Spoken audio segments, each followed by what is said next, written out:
ఈ డైనోసార్ చాలా కోపంగా ఉంటుంది. నువ్వు ఈరోజు ఫుడ్ అయిపోతావరా అంటూ అరుస్తూ ఉంటుంది. ఇతను చూద్దాం ఎవరికి ఫుడ్ అవుతారా అంటూ ఒక స్టిక్ తీసుకొని దాని మీద వెళ్తాడు.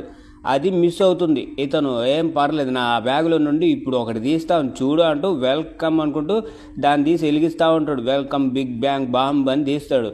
అది కాస్త 2 నిమిషాలు 3 నిమిషాలు అలా వెలిగేసి తుస్సు ఉంటుంది. ఏం చేస్తున్నారు అన్నట్టు అది చూస్తూ ఉంటుంది. ఈ లాభం లేదు, ఇంకో ట్రై తాగా అనుకుంటూ దూకుతాడు. చాలా దూరం ఉంటుంది అది ప్లేస్. అక్కడ జంప్ చేస్తాడు.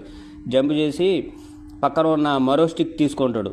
ఇక ఈ సాహసవంతుడు ఇక ఇప్పుడు చూడు నేనేం చేస్తాను అనుకుంటూ ఇంకా రన్ చేస్తూ ఉంటాడు. దాన్ని నోట్లో పెడదామని. నోట్లోనే ఎక్కడ పెడదాం మరి, అంతే ఇంకా ఏముంటుంది. ఉరుకుతూ ఉంటాడు, రన్ చేస్తాడు. వీడు సాధించగలడు చూడండి అనుకుంటూ పక్కన వాళ్ళు అంటూ ఉంటారు. అవునవును వాడు సాధిస్తాడు, నాకేదో తేడాగా ఉంది అనుకుంటూ వాడు అంటూ ఉంటాడు. ఆ స్టిక్ పట్టుకొని డైరెక్ట్గా దాని నోట్లోకి వెళ్ళిపోతాడు. ఏంటి వీడు ఇలా చేసిందని వీళ్ళు అనుకుంటారు.